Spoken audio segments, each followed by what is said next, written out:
So I think one of the most important things we need to take away is that the fight against inequality, the fight to rebuild the middle class, is partly something that's constitutionally necessary. It's part of what we need to save our republic right now. And I think one of the most important things we need to understand is through most of our history and for the founding generation, inequality mattered not just because of economic growth or moral reasons, but it mattered for constitutional reasons. It mattered because to have a republic, we really needed to have a society where the distribution of wealth was relatively egalitarian. Otherwise, it was not possible to have a real republic. You'd end up with an oligarchy or with either revolutions and mob rule, and both of those things were not what the founders wanted when they were trying to create a representative democracy in America. So for most of our history, and even for the founding generation, there was a belief that to have a republic, you had to have a relative egalitarian distribution of wealth in the country.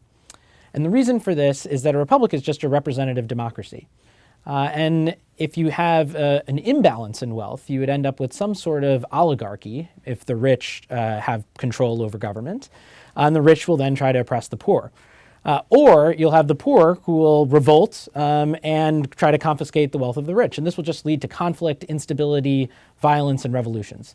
And so the answer to this was twofold. So one approach through history was that you build inequality right into the structure of government. So in ancient Rome, there's a patrician senate for the wealthy, and there's a tribune of the plebs for the plebeians, the poor.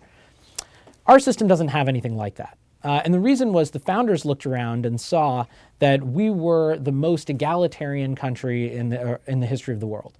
Unlike Europe, there was no feudalism, no hereditary aristocracy. And there was vast lands available to the west that settlers could each get a plot of land for themselves, and property was the primary form of wealth at the time.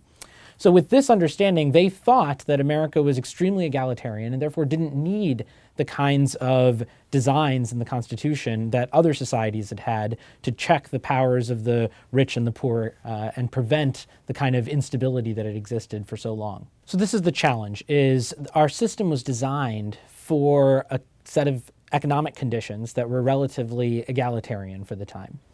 But over time, the economic conditions have changed. And so now we live in a world where there's increasing inequality and a greater and greater share of the country's wealth goes to the richest 1% and 0.1% of people.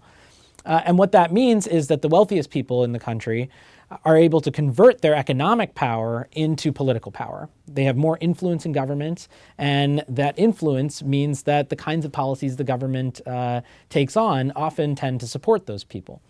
And this is the problem for our system, is that it means our government is not necessarily going to be as representative as it should be.